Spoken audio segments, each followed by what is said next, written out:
Sa isang klase sa Way Back Love, lahat ng mga estudyanteng lalaki at babae ay masiglang nagpapalitan ng damit para maghanda sa April Fool's Day. Nang ipahayag ng isang babaeng estudyante na magsisimula na ang laro, itinaas ni Ramgu ang kamay upang tumangging sumali. Narinig ito ni Hewan, ibinaba ang chalk at ipinahayag ang kawalan ng magawa dahil si Ramgu, ang modelong estudyante ng klase, ay hindi makisalamuha matapos lumipat sa bagong paaralan. Kaya't hinikayat ni Hewan ang lahat na tawagin ang pangalan ni Ramgu upang himukin siyang sumali, kaya't napilitan siyang sumali. Sinabi rin ng babaeng namamahala ng laro na dahil hindi pa alam ng praktikanteng guro ang mga pangalan nila, siguradong maluloko ito, at ang larong pagpapalit ng pangalan ay magpapalapit sa kanila. Pagkatapos, ipinahayag ni Hewan ang simula ng pagpapalit ng pangalan sa pagitan ng mga lalaki at babae. Maya-maya, dumating ang turno ni Hewan, isang babae ang gumuhit ng isang masalimuot na maze at huminto sa pangalan ni Kim Ramgu. Kaya't kailangang makipagpalit ng pangalan si Ramgu kay Dong Hewan, at si Hewan ay gagamit ng pangalang Kim Ramgu hanggang matapos ang April Fool's Day. Nang dumating ang oras ng pahinga, tumakbo si Ramgu sa klase e negatibo 7 ni Hong Suk upang maglaro ng chess dahil si Hong Suk ang tanging kaibigan niya sa bagong paaralan. Ang klaseng ito ay naglalaro rin ng pagsuot ng peluka para sa April Fool's Day. Nang tanungin ni Hong Suk tungkol sa babaeng nakipagpalit ng pangalan kay Ramgu, sinabi niyang malusog ito at medyo makapal ang mukha. Samantala, si Hewan at ang kaibigang si Tekan ay mabilis na tumakbo palabas ng paaralan, kumain ng maanghang na rice cake, at naglaro ng trick na paghila ng mantel, ngunit 7 beses na natalo si Hewan kahit na puno ng kumpiyansa. Pagkatapos ng laro, isang senior na lalaki ang pumuri, "Ang cute mo, ano ang pangalan mo?" Sumagot si Hewan, "Ako si Kim Ramgu." Sa klase, wala si Hewan, kaya tinanong ng praktikanteng guro ang tungkol sa bakanting upuan. Sinabi ng mga kaklase na ito ay kay Kim Ramgu, na nasa infirmary dahil sa sakit ng tiyan. Narinig ito ng tunay na si Ramgu at nasamid sa iniinom na tubig. Si Hewan, ang pilyang estudyante, ay nagpakilala bilang Kim Jang-gu kahit saan. Maya-maya, habang kasama si Taekon sa convenience store, nakita nila ang isang matabang estudyanteng binubuli ng mga guon. Nagdesisyon si Hewan na isakripisyo ang kanyang gatas at itinapon ito sa ulo ng leader ng guon, pagkatapos ay tumakas kasama ang kaibigan, ngunit naiwan ang namiplate na Kim Jang-gu. Sa oras ng napansin ng mga senior na lalaki ang cute na si Kim Ramgu at tinawag ang pangalan na nagdulot ng kahihiyan kay Ramgu na hindi nakatapos ng pagtalon at hinilingan pa ng date ng mga lalaki. Lumapit si Ramgu kay Hewan at sinabi, "Ang pagpapalit ng pangalan ay para lokohin lang ang praktikanteng guro, di ba? Kaya sa lugar na walang guro, hindi kailangan gamitin ang pangalan ng isa't isa. Huwag kang masyadong magmalalim." Sumagot si Hewan, "Ilang beses ko lang naman ipinakilala ang sarili ko bilang Kim Ramgu." Ngunit dumating ang isang babae na hinintay si Kim Ramgu at pareho silang nagtaas ng kamay. Ipinahayag ng babae na may mga estudyante mula sa katabing paaralan na hinintay si Kim Jang-gu sa gate, ngunit binalaan na baka saktan siya. Itinapon niya ang namiplate na Kim Jang-gu bilang patunay at napagtanto ni Ramgu na ito ang gulo na dulot ni Hewan. Sa Way Back Love, si Hewan ang naging sanhi ng gulo. Sa labas, ang mga lalaking estudyante ay lumuluhod sa harap ng mga guon mula sa katabing paaralan. Ipinaliwanag ni Hewan kay Ramgu na dahil nakita niyang inaapi ng mga guon ang mahihina, kaya siya gumawa ng makatarungang aksyon. Nang balak ni Ramgu na magsumbong sa guro, pinigilan siya ni Hewan at sinabing siya ang magdadala ng responsibilidad sa kanyang ginawa, ngunit dahil masyadong marami ang kalaban, humingi siya ng tulong sa dalawang lalaki. Nang tanungin ni Ramgu kung paano tumulong, binigyan siya ni Hewan ng mga panulat at tinanong kung anong hayop ang paborito niya. Pagkatapos, kumpiyansang humarap si Hewan sa mga guon at inangkin na siya si Kim Jang-gu. Iminungkahi ng lider ng guon na bayaran ni Hewan ang mamahaling jacket na nadumihan ng gatas. Nang sabihin ni Hewan na ilalagay na lang ito sa washing machine, tumawa ang mga guon at tinanong, "Akala mo ka?"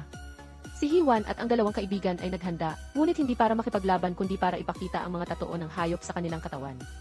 Pumili ang dalawang babae ng tigre at ahas, habang ang lalaking estudyante ay pumili ng polar bear na may slogan para sa kalikasan. Tinawanan ito ng mga guon.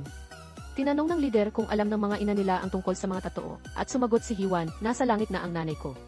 Nahiya ang mga guon dahil nabanggit ang yumao, kaya nagkasundo na hindi babanggitin ang mga magulang sa pag-aaway. Nang sabihin ni Ramgu na wala rin siyang ama, naawa ang mga guon at binawasan ang parusa, na humiling na linisin ang jacket gamit ang mamahaling sabong panlaba. Sinabi ni Hewan na cucumber soup lang ang alam niya.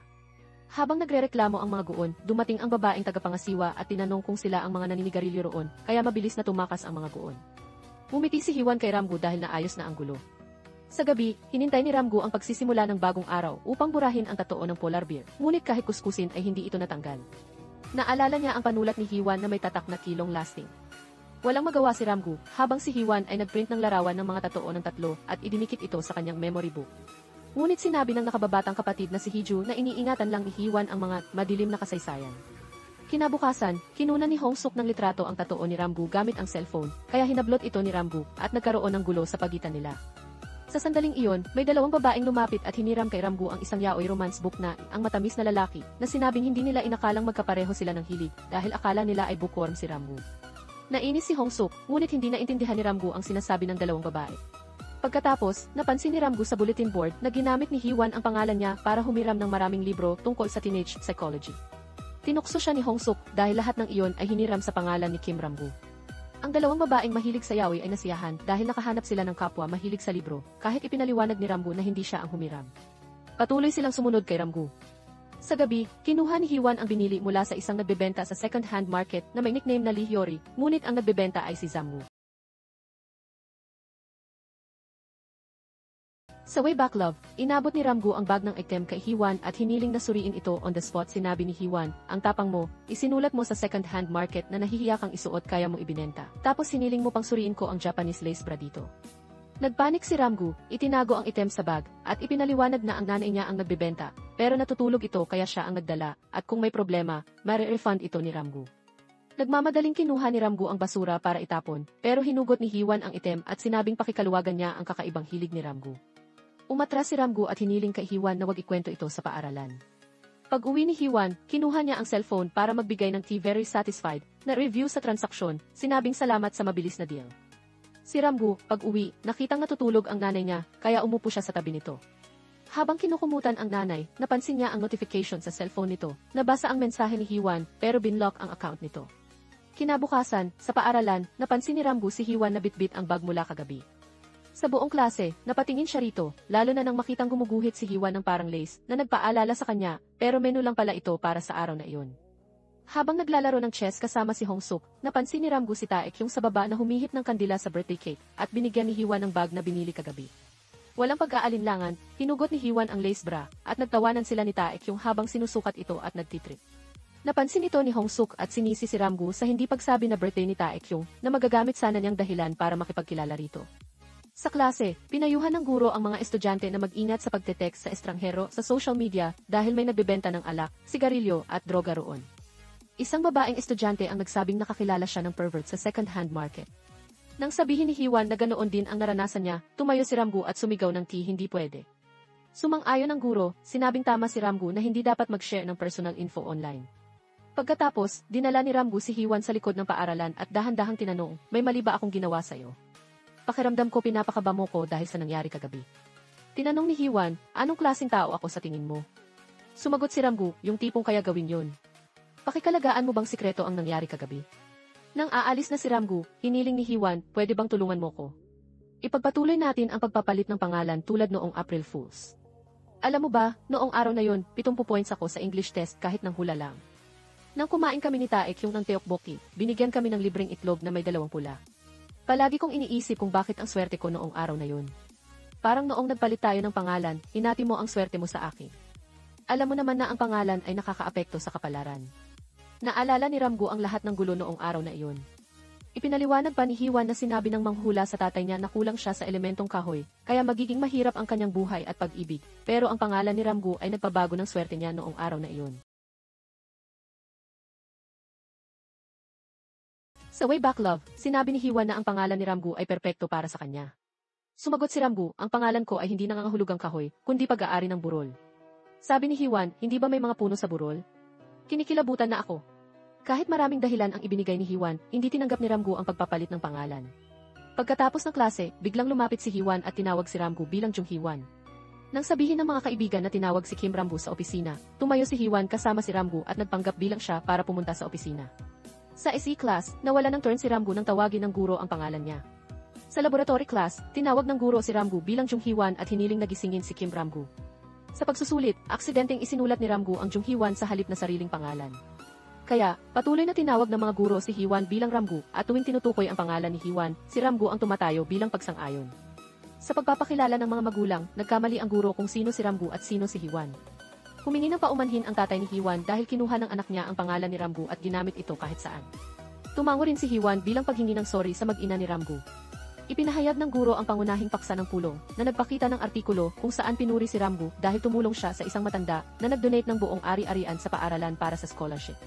Si Hiwan, na may natatanging record, ang makakatanggap nito. Nagulat ang tatay ni Hiwan dahil ang anak niya ay palaging may gulo pero nakatanggap ng scholarship. Itinuwid ng guro na si Ramgu ang makakatanggap ng scholarship, ngunit si Hiwan ay makakatanggap din ng parangal mula sa Education Department dahil tumulong din siya sa matanda. Pagkatapos, umuwi ang mag-ina ni Ramgu. Masaya ang nanay, hindi dahil sa scholarship, kundi dahil sa unang pagkakataon, nagkaroon ng kaibigan ang anak niya kahit palaging lumilipat ng bahay. Sinabi rin ng paaralan na si Ramgu ay nasangkot sa gulo, kaya kinabahan siya, ngunit nakita niya ang swerte mula pa noong Abril. Sumunod ang mag-ama ni Hiwan at napansin ng mga magulang na magkapitbahay sila sa iisang gusali. Maya-maya, tumayo ang mag-ina ni Ramgu sa harap ng saradong kainan. Lumapit ang tatay ni Hiwan at sinabing bukas pa ito at masarap ang tomato egg stir-fry. Nang tanungin ng nanay kung regular customer siya, sinabi ng tatay ni Hiwan na magaling siyang magluto nito. Pumasok siya sa kusina, nagluto at inihain ang pagkain sa dalawang bisita. Sinabing libre ito para sa mag-ina. Pinuri ng mag-ina ang pagkain at ipinakilala ng tatay na binuksan niya ang kainan mula noong maliit pa si Hiwan at kung may tanong ang mag-ina tungkol sa lugar, tawagan siya gamit ang business card. Nasiyahan ang nanay sa paglipat doon dahil may masarap na kainan malapit at may masiglang kaibigan ang anak niya tulad ni Hiwan. Narinig ito ng pilyang si Hiwan at sinabing masaya rin siya na makilala si Lihyori. Nagpanik si Ramgu at binago ang usapan. Nagtaka ang mga magulang kung bakit nagpapalit ng pangalan ang dalawa, pero pareho silang tahimik. Kinabukasan, nagtanong din si Taylor ng parehong bagay habang namimili ng damit kasama si Hiwan. Sinabi ni Hiwan na masaya siya sa pagpapalit ng pangalan at ikinuwento na kamakailan, palaging may mga babaeng nagbibigay sa kanya ng cookies. Sabi ni Taylor, ang mga iyon ay inilagay sa locker para kay Kim Ramgu, na inakala nilang bookworm. Sa Way Back Love, napansin ni Taek yung namukhang naiinis si Hyun-joon, kaya tinanong, nagsiselos ka ba? Gusto mo ba si Kim Ramgu? Itinanggi ito ni Hyun-joon. Habang aalis na sila sa tindahan, napansin ni Hyun-joon ang dilaw na damit. Noong gabing iyon, isinuot ito ni Hiwan habang naglalabas ng basura. Umaasang makikita si Ramgu, ngunit nadumihan ang damit ng splasha ng tubig mula sa dumaan na sasakyan, kaya nilabhan at isinampay ito. Sinabi ng kapatid na si Hiju na may nagbebenta sa second-hand market ng 5 pirasong gusto ni Hiwan. Sa kanilang kondo, may nagkamali ng order ng 11 kahon at ibinebenta ito ng mura. Tiningnan ni Hiwan ang post at nakitang sa basurahan ng kondo ang meetup. Naglagay siya ng lipstick at kinulot ang buhok, kaya nagduda si Hiju at pinalayas ni Hiwan ang kapatid sa kwarto. Basang-basa pa ang damit, kaya naghanap siya ng plansa, ngunit natamaan ang paa ng nahulog na kahon, masakit pero hindi sumigaw. Maya-maya, nakadress na si Hiwan sa meetup point, excited nang may nagsalita sa likod, pero isang monghe ang nagbebenta. Kinuha niya ang item at malungkot na umuwi, ngunit lumitaw si Janggu at tinanong ang sugat sa paa. Sinabi ni Hiwan na okay siya, ngunit masaya ang mukha. Unti-unti niyang napagtanto ang nararamdaman para kay Ramgu, na laging nasa isip niya, at ang diary niya ay puno ng pangalan ng hinintay. Kinabukasan, sa klase, sinabi ng kaibigan ni Hyun-joon na hinintay siya ni Bang Jisoo mula sa grade 1 0. Naguluhan si Hyun sa pangalan, pero napansin ang hair flip ni Taekyung. Si Jisoo ay humarap kay Hyun, gumawa rin ng hair flip, at sinabing hindi maganda ang sulat niya, pero maganda ang dekorasyon ng sulat ni Hiwan para sa kaibigan. Tinanong ni Hiwan si Jisoo kung anong package ang gusto, mula regular hanggang platinum. Sinabi ni Jisoo na gusto niya ang platinum at walang problema sa pera, saka inabot ang sulat kay Hiwan. Napansin ni Hiwan na si Ramgu ang tinutukoy sa sulat, kaya nagdalawang isip siya, sinabing hindi sigurado kung gusto ni Ramgu ang ganitong pag-amin. Balak ni Jisoo na diretsyong magtapat, pero pinigilan ni Hiwan, sinabing mas maganda ang sulat. Sumang-ayon si Jisoo, binayaran si Hiwan, humarap ulit at umalis. Tinawag siya ulit ni Hiwan, tinanong kung tradisyonal o modernong estilo ang gusto, at sinabi ni Jisoo na dahil malapit si Hiwan kay Ramgu, gawin na lang ayon sa gusto niya. Noong gabing iyon, sinubukang isulat ni Hiwan ang sulat, pero hindi makapokus dahil malungkot na may iba pang magpapahayag ng pag-ibig sa kanyang crush. Lumipas ang mga araw, wala pa ring nasusulat si Hiwan, mukhang zombie na may dark circle sa mata, walang kasiglahan. Pinilit siya ni Taek yung natapusin na dahil araw-araw hinintay siya ni Jisoo. Hindi pa rin makasulat si Hiwan at hiniling sa kaibigan na sabihing wala siya sa klase kapag hinintay siya ni Jisoo. Sa Way Back Love, isinuot ni Hiwan ang jacket sa ulo at palihim na umalis sa klase. Tuwing hinintay siya ni Jisoo, nagdadahilan si Taekyung tulad ng sakit, pagpupulong sa guro o aksidente sa trapiko. Palaging alerto ang magkaibigan, natatakot na mahuli ni Jisoo. Iminungkahi ni Taekyung na magtapat na si Hiwan kay Ramgu para matapos na, kahit ma-reject at magdusa saglit, ay sa patuloy na hinintay ni Jisoo. Itinanggi ni Hyun-joon na gusto niya si Ramgu at ayaw aminin ang tunay na nararamdaman. Habang nag-uusap, nakita sila ni Jisoo mula sa malayo, kaya mabilis na umakyat si Hiwan sa bintana patungo sa hallway, tumakbo ng buong lakas para makatakas, at pumasok pa sa banyo ng lalaki. Sinuri ni Jisoo ang bawat cubicle, habang ang mga estudyante sa baba ay nagpanik nang makitang bumagsak si Hee-won mula sa itaas. Tinawag ng paaralan ang pamilya, sinabing baka sinubukang magpakamatay si Hee-won. Nag-alala ang nanay ni Ramgu, iniisip na may mabibigat na problema si Hee-won. Pero naisip ni Ramgu na dahil pilyo si Hee-won, hindi nakakagulat ang pagtalon, kaya sinisi siya ni Hong-suk sa pagiging insensitive. Kinabukasan, pinag-usapan ng klase ang insidente. Habang nakaupo si Hee-won, nakatanggap siya ng note mula kay Ramgu na nagtatanong sa kalusugan niya, kaya napangiti siya ng mag-isa, na kinatakutan ng iba. Maya-maya, kinausap nila ni Taek yung ang reyna ng paaralan tungkol sa sulat. Ipinaliwanag ni Hee-won na dahil platinum package, tumagal ang pagsulat, at gusto niyang magkatuluyan sina Jisoo at Ramgu, kaya ibinuhos niya ang puso rito, at 1% na lang ang kulang. Tinanong ni Jisoo, gusto mo ba si Ramgu? Natigilan si Hyunjoon, natamaan sa puso, at tumawa ng pilit, idinamay pa si Taek yung para sabihing galit siya kay Ramgu, para hindi maghinala si Jisoo. Pero habang nagpapalabis, lalong nagduda si Jisoo, na nagsabing gwapo, matangkad, at may cute na crescent eye si Ramgu, kaya imposibleng hindi siya magustuhan. Sinabi ni Taek yung na may herniated disc si Hee-won kaya ayaw niya sa matatangkad. Sumang-ayon si Hee-won, sinabing ayaw niya sa ngumingiti at walang anumang romansang nangyayari. Nasiyahan si Jisoo, sinabing, mabuti naman, kasi ayokong may iba pang umaasam sa kanya. Kaya ko na bang kunin ang sulat? Nasa klase mo, di ba, kasi 1% na lang?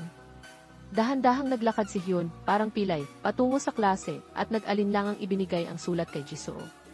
Binuksan ito ni Jisoo, nakitang klasikong estilo sa simpleng papel. Ipinaliwanag ni Hyun na dahil emosyonal ang nilalaman, hindi na kailangang dekorasyon. Tumawa lang si Jisoo at tinanong kung ano ang natitirang 1%. Kinuha ni Hee-won ang sticker book mula sa desk, hinintay ang tamang sticker, at piniling isang hugis, pusong kulay mustard para idikit sa dulo ng sulat. Tapos na, kinuha ni Jisoo ang sulat at masayang tumakbo, habang ang puso ni Hyunjoon ay durog na durog. Sa Way Back Love, hinawakan ni Taek yung ang balikat ni Hyunjoon para aliwin. Sinabi ni Hyunjoon na mas mahalaga ang kaibigan kaysa sa pag-ibig, dahil ang pag-ibig ay hindi maganda, nakakaubos ng oras, at paulit-ulit ang pakikipagrelasyon mula pag-aaral hanggang trabaho. Ngunit ang pagkakaibigan ay matibay sa paglipas ng panahon. Sumang-ayon si Taekyung dahil masyadong maraming gawain at anibersaryo ang pag-ibig. Tumango si Hyunjoon, naniniwalang hindi magtatagal ang relasyon ni Ramgu at Jisoo. Pagkasabi nito, sinabi ni Taek yung na parang magtatapat na si Jisoo kay Ramgu sa baba, dahil may makintab na epekto sa paligid na parang romansa. Kahit sinabi ni Hyunjoon na wala siyang pakialam, hinigpitan niya ang hawak sa tinapay, itinapon ito, at tumakbong walang baston kahit pilay, bumaba ng hagdan, at sumigaw ng hindi pwede. Natumba siya sa harap ni Ramgu at Jisoo. Tinanong ni Ramgu kung anong problema, at nang tumayo si Hee-won, tinanong ni Jisoo, bakit hindi pwede? Nag-isip si Hee-won at sinabi kay Ramgu, gusto kita, pero sinabi ni Ramgu na si Jisoo ang gusto niya. Binago ni Hee-won ang plano, sinabing, gusto ko si Jisoo, at tinanggap ito ni Ramgu, sinabing magkaibigan na lang sila magpakailanman. Sinubukan ni Hee-won na sabihing may paminta sa ngipin ni Jisoo, pero hinintay ito ni Ramgu at hinintay si Jisoo. Naisip ni Hee-won na si Hong-suk ang makakapaghiwalay sa kanila, pero sinabi ni Ramgu na makipaglaro na lang si Hong-suk kay Hee-won habang siya at si Jisoo ay magkasama. Naisip ni Hee-won ang 79 na paraan para pigilan ang pagtatapat, pero wala ni isa ang gumana. Biglang natamaan siya ng bola sa ulo mula sa isang lalaki na himatay at dinala siya ni Ramgu sa infirmary. Ipinaliwanag ni Ramgu sa doktor na kakaiba ang kilos ni Hee-won kamakailan. Dumating si Taek yung na may baston, sinabing matagumpay ang pagtatapat ni Jisoo kay Ramgu, at lahat ay nagbunyi, kaya napabuntong hininga si Hee-won dahil huli na ang lahat. Gabi na, umuwi siyang pilay, inabol siya ni Ramgu, nag-aalala sa posibleng brain injury. Inabot ni Ramgu ang isang sulat, tinanong kung tumatanggap pa si Hee-won ng pagsulat ng sulat. Kahit sinabi ni Hee-won na sarado na ang negosyo, ipinasok ni Ramgu ang sulat sa kamay niya, sinabing isulat ito bilang huling trabaho dahil pangit ang sulat kamay niya at mahalaga ang sulat. Binuksan ni Hee-won ang sulat, nakitang easy ang tatanggap, inakalang si Jisoo ito, kaya siningil niya ng 40,000 won. Kahit nagmalambing si Ramgu para bawasan ang bayad, dinagdagan pa ni Hee-won ng 5,000 won dahil sa inis. Galit na umalis siya ng walang paliwanag. Sa bahay, umiyak siya habang nagsulat ng sulat para kay Ramgu. Kahit ayaw niya, pero pinanatili ang profesionalismo at mabilis na tinapos. Pagkatapos, dinala ni Hiwan ang sulat kay Ramgu. Sinabing ginawa niya ito sa platinum level dahil sa pagkakaibigan nila. Binuksan ni Ramgu ang sulat, nakita ang pangalang Jisoo, at tinanong, sino ito? Sa Way Back Love, sinabi ni Hyunjo na si Jisoo ang girlfriend ni Ramgu. Itinuwid ni Ramgu na ang Isi ay si Dong-suk, ang nanay niya, dahil ayaw nitong tawagin sa pangalan, at ang sulat ay hindi love letter kundi birthday greeting para sa kanya. Natuwa si Hiwan na parang nanalo sa loto, sinabing libre na ang bayad kahit hindi niya alam ang detalye. Nagpasalamat si Ramgu at aalis na, pero hinabol siya ni Hiwan para tanungin ang tungkol sa pagtatapat ni Jisoo. Sinabi ni Ramgu na tinanggihan niya ito dahil gusto niyang mag-focus sa pag-aaral para mapanatili ang scholarship. Hindi napigilan ni Hiwan ang saya, hinintay si Ramgu at sinabing masipag at mapagmahal sa pamilya siya. Kinuha niya ang sulat, sinabing isusulat niya ulit sa Diamond Dragon Gold level, siguradong iiyak sa emosyon. Umalis si Hiwan na pilay, iniwang naguguluhan si Ramgu sa isip ng pilyang babae. Sa araw ng pagpapasa ng personal info sa paaralan, malungkot si Ramgu sa family section dahil wala siyang kumpletong pamilya. Narinig niyang sinabi ni Hiwan sa kaibigan na isinulat niyang insisi ang nanay niya para hindi mag-usisa ang guro, kaya natawa si Ramgu sa kalokohan. Sa day off, itinapon ni Ramgu ang mga painting ng nanay niya sa basurahan, at lumitaw si Hiwan, tinanong kung ano ang ginagawa. Sinabi ni Ramgu na mga painting iyon ng nanay niya, itinuring na basura, kaya itatapon na. Sabi niya, dating pintor ang nanay. Natuwa si Hiwan, sinabing bakit hindi sinabi agad, at kinuha ang painting para tingnan. Dahil maganda, dinala ito ni Hiwan sa kainan para isabit, at nag-organisa ng seremonya para kay Yen, Kim na mag-cut ng ribbon. Pinuri ni Hiwan ang talento ng nanay ni Ramgu, at hinintay ni Yen, Dung na magpinta rin ang anak niya kaysa magsulat ng diary. Sinabi ni Yen, Kim kay Hiwan na hindi lahat kayang gumuhit ng menu art tulad niya, isang likas na talento, at hinikayat siyang wag sumuko kahit sino ang magmalaki sa kanya. Motivated si Hiwan na magpinta, hinintay pa si Kim sa opisina nito para maging guro niya. Dahil sa determinasyon ni Hiwan, hindi nakatanggi si Kim. Umuwi sila, kinuha ang painting tools, kabilang ang mga gamit ni Ramgu. Maingat na kumuha si Ramgu ng toothbrush at toothpaste, pero natumba ang tower ng gamit ni Kim, kaya humingi siya ng sorry. Lumipas ang panahon, sa grade 12, magkaklase pa rin sina Ramgu at Hiwan. Si Hiwan ay masigasig na nag-aaral ng pagpipinta, kasama ang nanay ni Ramgu, hindi nagpapahinga, kaya naging ugali niya ang pagtali ng buhok tulad nito. Sa April Fools, pumasok si Ramgu sa klase, nakitang natutulog si Hiwan na nakatakip ng jacket, at may note na gisingin siya. Hinawakan ni Ramgu ang balikat niya, pero lumubog ang jacket, kaya nagulat siya. Tumawa ang grupo ni Hiwan na nagtago sa podium dahil matagumpay nilang naloko si Ramgu. Isang gabi. Sa Way Back Love, kailangang umalis si Kim para bumili ng hapunan, kaya hinintay niyang maging modelo si Ramgu para sa pagpipinta ni Hiwan, pagkatapos ay mabilis na umalis. Dahil palaging nagkakatitigan sina Ramgu at Hiwan, hindi makapokus si Hiwan at sumuko sa pagpipinta. Na-pressure rin si Ramgu, kaya lumabas siya sa balkonahe para magpahangin. Sa katahimikan, itinuro ni Hiwan ang langit, sinabing may shooting star, pero wala namang nakita si Ramgu, inakalang eroplano lang iyon. Sabi niya, kahit shooting star man, mahirap makita sa lungsod na puno ng matataas na gusali. Noong bata pa siya sa probinsya, nakakita siya ng maraming bituin, pero hindi pa siya nakakita ng shooting star. Sinabi ni Hiwan na romantiko sigurong manood nito ng magkasama, pero nang mapansing nakatingin si Ramgu, mabilis niyang sinabi na mas masaya kung kasama ang lahat. Sumagot si Ramgu na okay lang kahit silang dalawa lang. Nagkailangan sila, nagdagdag ng iba sa usapan para hindi lang silang dalawa ang manood. Dumating si Kim, kaya nagpaalam si Hiwan at mabilis na umalis, nagulat si Kim. Napahiya si Ramgu sa sinabi niyang nagpadagdag ng awkwardness. Dahil dito, umuwi si Hiwan at nagsimulang magsulat ng love letter kay Ramgu, maingat na isinulat ng paulit-ulit at inilagay sa heart-shaped envelope. Kinabukasan, nagkita ang grupo para maglaro.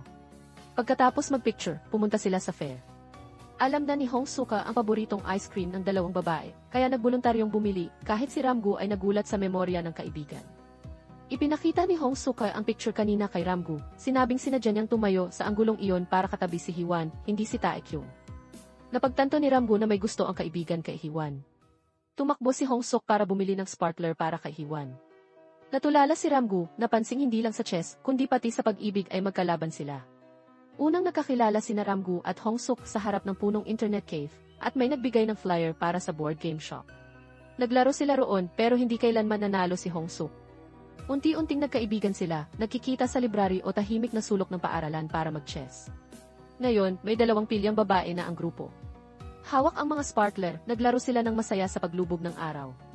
Samantala, sa bahay, binisita ni Gil, asawa ni Director Park, si Kim. Sinabi ni Kim na wala siyang kasalanan dahil hindi niya alam na may asawa na si Director Park, pero inamin niyang duwag ang pagtanggap ng pera at pagtakas. Humingi siya ng sorry dito lamang. Sinabi ni Gil na matalino si Kim sa pagtanggap ng pera at 7 beses na pagtakas. Ano man, anak ni Director Park si Ramgu, kaya natural ang sustento, pero bakit ibinalik ang pera? Hindi na kailangang lumipat-lipat pa, dahil mahahanap din sila. Ayaw ng asawa niyang magkagulo o magkaproblema sa mana, kaya handa siyang magbigay ng anumang sustento. Pagkatapos, pinulit ni Gil ang kontrata ng sustento sa mesa, at nagpaalala. Sa way back love, hinintay ni Kim na huwag mag-sign ng anumang kontrata, dahil babaguhin ni Director Park ang ugali pagkapirma. Tinanong ni Kim kung bakit palaging hinintay siya ni Gil. Sumagot si Gil na gusto niyang magkaroon ng alas, dahil hindi sa asawa kundi sa pamilya siya nagpakasal, at ang mag-ina ni Kim ay malaking kahinaan ng asawa niya. Kakaiba raw si Kim sa pagsayang ng pagkakataong makakuha ng mas marami. May anak din si Gil na malapit nang malaman ang mga sikreto ng pamilya, kaya hinintay niya si Kim para makita ang buhay ng may ibang pagpipilian. Nang tanungin ni Kim kung anong sagot, ngumiti lang si Gil nang makahulugan at umalis. Pag-uwi ni Ramgu, nagkita sila ni Gil sa labas ng kondo. Tinanong nito kung siya si Kim Ramgu, pero itinanggi niya, sinabing Chung Hiwan ang pangalan niya, itinuro ang nami-plate. Ngumiti si Gil, inabot ang business card, sinabing kamukha niya ang kakilala niya at baka magagamit ito. Mabilis itong umalis. Bago pumasok sa bahay, tiningala ni Ramgu ang balkonahe. Naalala ang kahapon kasama si Hiwan habang nag-uusap tungkol sa shooting star. Pagpasok, nakitang nag-aalala ang nanay sa mga pinunit na papel sa mesa. Sinabi ni Ramgu na ayaw niyang lumipat ulit dahil gusto niya ang paaralan at mga kaibigan. Sumagot si Kim na hindi na sila lilipat dahil mahal niya rin ang mga kaibigan ni Ramgu. Kinuha niya ang bagong itim na cape mula sa aparador. Ikinuwentong nakita niya ang tatay ni Hiwan sa palengke. Kalaunan, sinuri ni Ramgu ang basura, kinuha ang mga pinunit na papel, at binuo, natuklasang kontrata ito ng pag-ayaw sa benepisyo para sa anak sa labas na si Kim Ramgu, kaya napaluha siya at hindi makapagsalita. Kinabukasan, isinuot ni Ramgu ang bagong cape sa paaralan, hindi alam na pareho rin ang suot ni Hiwan. Tinukso sila ng klase bilang magjowa, kaya hinubad ni Ramgu ang cape, inilagay sa locker, at sinabing hindi sila nagde-date, tapos umalis, iniwang tahimik si Hiwan. Pagkatapos ng klase, nakita ni Ramgu ang cape ni Hiwan sa mesa, tinanong ang yaoi loving duo kung nasaan siya. Sinabi nilang kasama na siya ni Hongsuk. Napansin ang lungkot ni Ramgu, kaya inaliw siya ng duo, gamit ang mga kung saan nawala ang pagkakataon ng knight na magsumpa sa prinsesa, kaya ninakaw ito ng demonyo magpakailanman. Inabot nila ang cape kay Ramgu, sinabing huwag sayangin ang once-in-a-lifetime chance, dahil masakit kung maagaw si Hiwan, at matindi nilang sinusuportahan ang iship nila. Tinanong ni Ramgu ang duo kung paano magtapat ng nararamdaman, kaya tinuruan siya ng mga ito. Pagkatapos, mabilis tumakbo si Ramgu para hanapin si Hiwan, habang sumisigaw ng suporta ang duo sa likod. Samantala, nasa city pool sina Hongsuk at Hiwan, tinutulungan siyang magpinta ng alon. Masyado siyang nakatutok para mapansin ang pagdating ni Ramgu. Sa way back love, tumawag si Ramgu kay Hiwan, halos masunog ang telepono, pero nainis si Hiwan sa hindi pagsulong ng pagguhit, natatakot na hindi makapasok sa universidad, hindi tulad ni Hongsuk na mahusay sa paglangoy. Tinaguriang seal ng Jaizon Middle School. Sinabi ni Hongsuk na matagal na siyang tumigil sa paglangoy dahil palagi siyang mali sa pagsisimula, nagmamadali para sa record, pero lumala ang performance. Kaya iniwan niya ito para mag-focus sa SE College entrance exam na pagtanto niya kalaunan na gusto niya ang amoy ng pool, kaya dapat sundin ang puso. Tinanong ni Hiwan kung kasama si Ramgu, pero sinabi ni Hongsuk na si Hiwan lang ang inimbita para magdisenyo ng swimming-related tattoo. Nag-isip si Hiwan, iminungkahing seal tattoo dahil kamukha ito ni Hongsuk. Binasa ni Hongsuk si Hiwan at naglaro sila ng splash. Samantala, naghintay si Ramgu kay Hiwan sa bus stop tulad ng batong naghihintay. Tinanong ni Hiwan kung paano nakapasok si Hongsuk sa pool kahit tumigil na siya. Sinabi niyang parang ikatlong anak siya ng guard doon mula kindergarten. Pagkatapos magmalaki, tinanong ng guard kung sino ang kasama, sinabing schoolmate at gusto niya ito. Sinubukan ni Hongsuk na hawakan ang kamay ni Hiwan, pero inilayo niya ito, kaya naintindihan ni Hongsuk ang sagot. Sumakay si Hiwan ng bus, nakita si Ramgu na naghihintay para ibalik ang cape.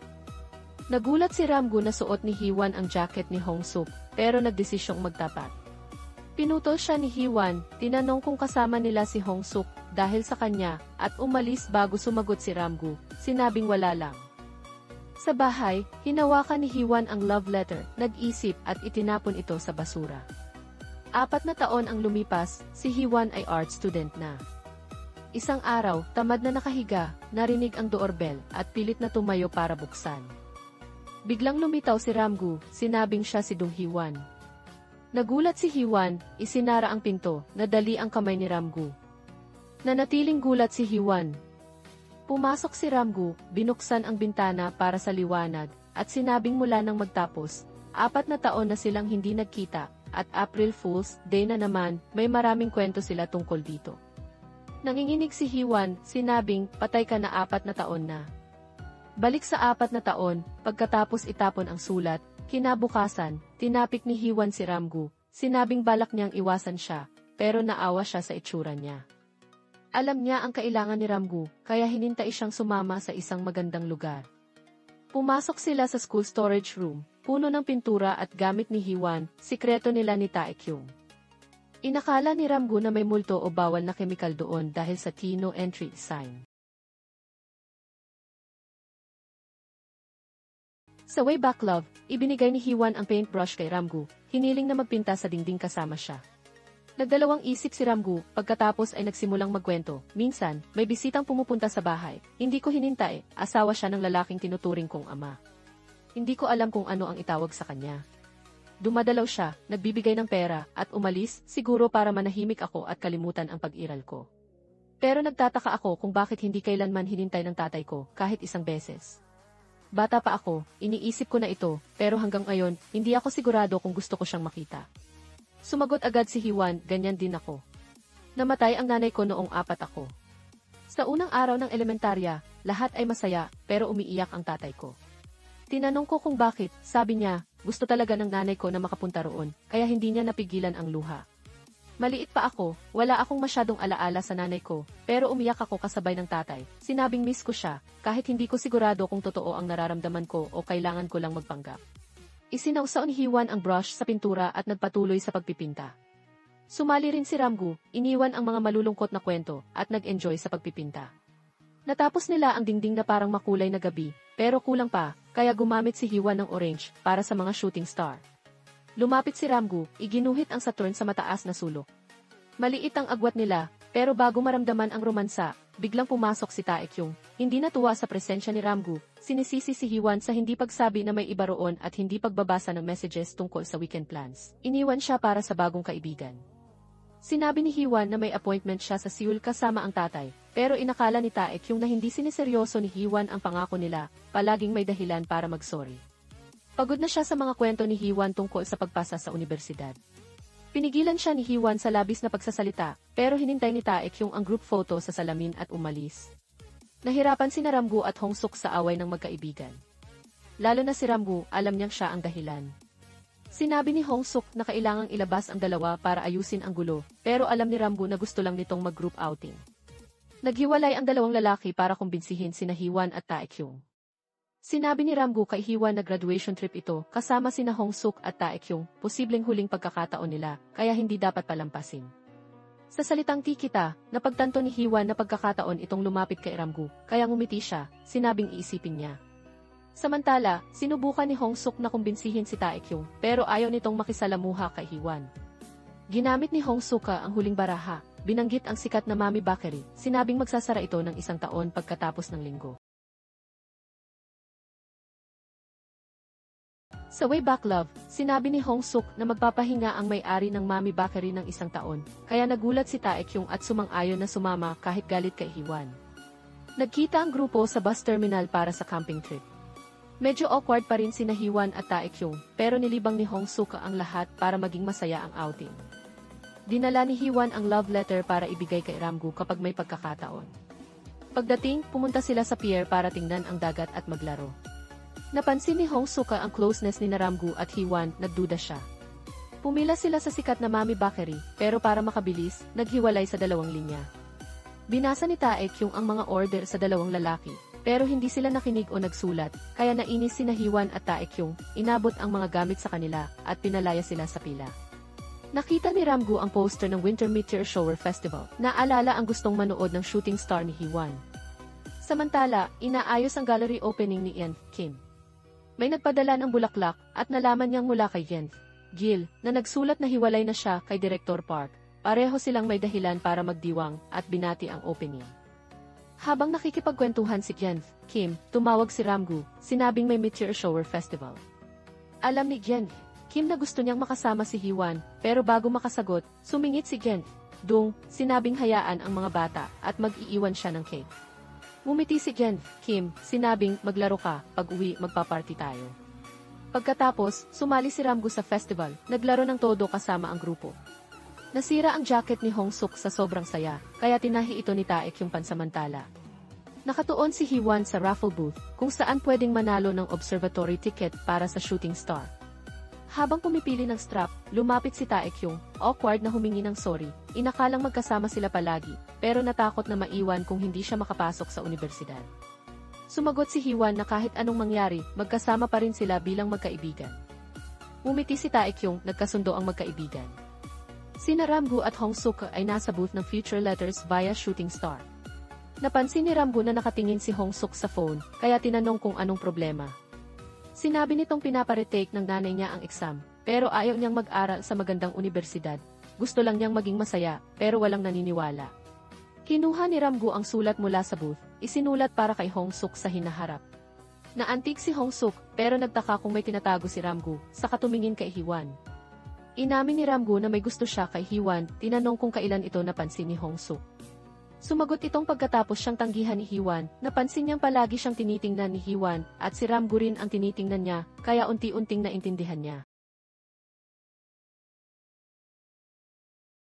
Sa Way Back Love, sinabi ni Hong-suk na huwag pansinin ang kanyang nararamdaman at sundin ang puso, pero maging maingat.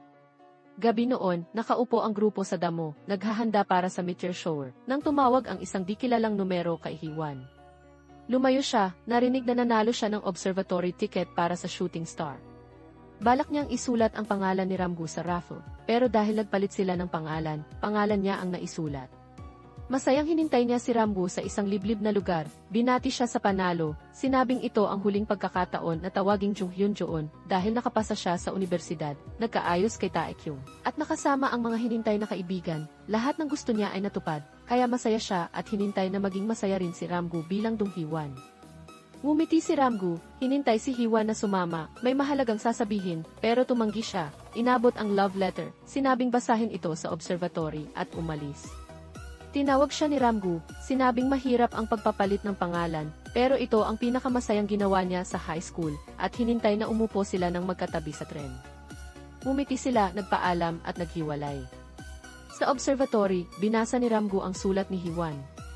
Ang grupo sa damo ay nagbilang, pinatay ang ilaw, hinintay ang shooting star. Unang beses na nakita ni Ramgu ang meteor shower at ang dalisay na damdamin sa sulat, pero saglit lang ang saya, dahil sumunod ang malakas na sirena ng pulis at ambulansya sa camping area. Si Yeon Dung, masayang nakikipagkwentuhan sa gallery, ay natigilan nang makita sa GE ang balitang gas explosion sa observatory. Nagpanik ang lahat, tumakbo ang grupo ni Hee-won sa observatory para hanapin si Ramgu, pero pinigilan sila ng pulis. Umiiyak si Hee-won, desperadong tinawag si Ramgu sa gitna ng kaguluhan, alam niyang hindi na ito sasagot. Maya-maya, nakaupo ang grupo sa harap ng operating room, naghihintay.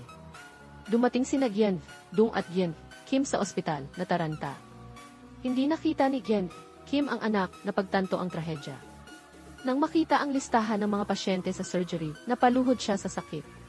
Kahit sa bingit ng kamatayan, nakadikit pa rin ang pangalang Hyun-joon kay Ramgu. Pagkatapos ng trahedya, hindi na ginamit ni Ramgu ang pangalang Hyun-joon at ibinenta ang gallery ni Yeon Kim para upahan. Pagkamatay, ang kaluluwa ni Ramgu ay nakaupo sa ospital. Nagulat nang lumitaw ang isang babaeng Reaper. Tinawag ang pangalan niya ng 3 beses. Tumango lang si Ramgu, sumunod ng walang gulo, kaya nagulat ang Reaper sa kanyang kalmado, bihirang kaso. Sinabi ng Reaper na parang lottery ang pag-alis ng mga patay. Iba-iba ang reaksyon. Ang pinakakaraniwan ay ang mga umiiyak at ayaw umalis dahil sa mga hinintay sa mundo. Tinanong niya kung ano ang pinakapinagsisisihan ni Ramgu. Tiningnan ni Ramgu ang kanyang mga kamay. Sa Way Back Love, naalala ni Ramgu ang sulat ni Hiwan, sumagot sa Reaper, "Kakakilala lang natin, bakit ganyan ka magsalita?" Humingi ng sorry ang Reaper, sinabing, "Patay na ako mula dekada, kaya parang bata ang lahat sa akin. Noong namatay ako, marami akong hinintay, pero ayaw kong maging demonyo, kaya naghanap ako ng malusog na paraan, kaya pwede akong bumalik sa mundo ng legal." Tinanong ni Ramgu kung paano maging Reaper. Mula noon, nakita ni Ramgu ang iba't ibang trahedya, natapunan ng asin o tubig, hinintay ng mga patay sa kwelyo habang nagrereklamo, o hinintay sa karera dahil ayaw tanggapin ang kamatayan. Sa isang misyon para sunduin ang isang matanda, nakita niya si Hiwan. Bumalik siya sa calf na iyon pero hindi niya nakita si Hiwan. Isang araw, habang inihintay ang isang guon, nakita niya si Hiwan mula sa art school. Mula noon, palagi siyang sumunod kay Hiwan kapag kaya. Nakita rin niya ang yaoi loving duo sa ospital, ngayon trainee doctors, pero fan pa rin ang yaoi. Hinintay ni Ramgu na sana masaya rin si Hiwan, pero nasasaktan lang ito, nabubuhay araw-araw nang hindi naghihilom ang sugat sa puso. Sa isang pagtitipon ng mga Reaper sa damo, nagrereklamo ang iba sa dami ng trabaho. Sinabi ni Ramgu na baka dahil umalis si Sai, ang North Reaper, kaya kulang ang tao. Itinuwid ng isa na hindi umalis si Sai, kundi tumakas, dahil may sakit ang anak niya, kaya hinintay niya ito kahit buhay pa. Labag sa death book, kaya mawawala siya magpakailanman. Pagkatapos, hinintay ni Ramgu ang Lady Reaper na kumuha sa kanya, tinanong kung hinintay niya ang pamilya o kaibigan.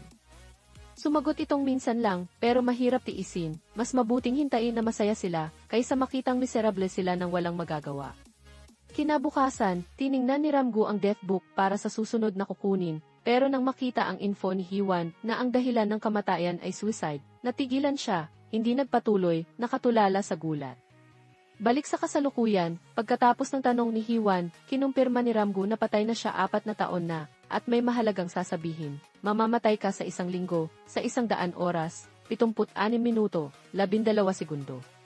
Tumawa si Hiwan, inakalang biro at nagpapanggap si Ramgu bilang Reaper, pero sa seryosong mukha at tango niya, unti-unting nawala ang ngiti ni Hiwan.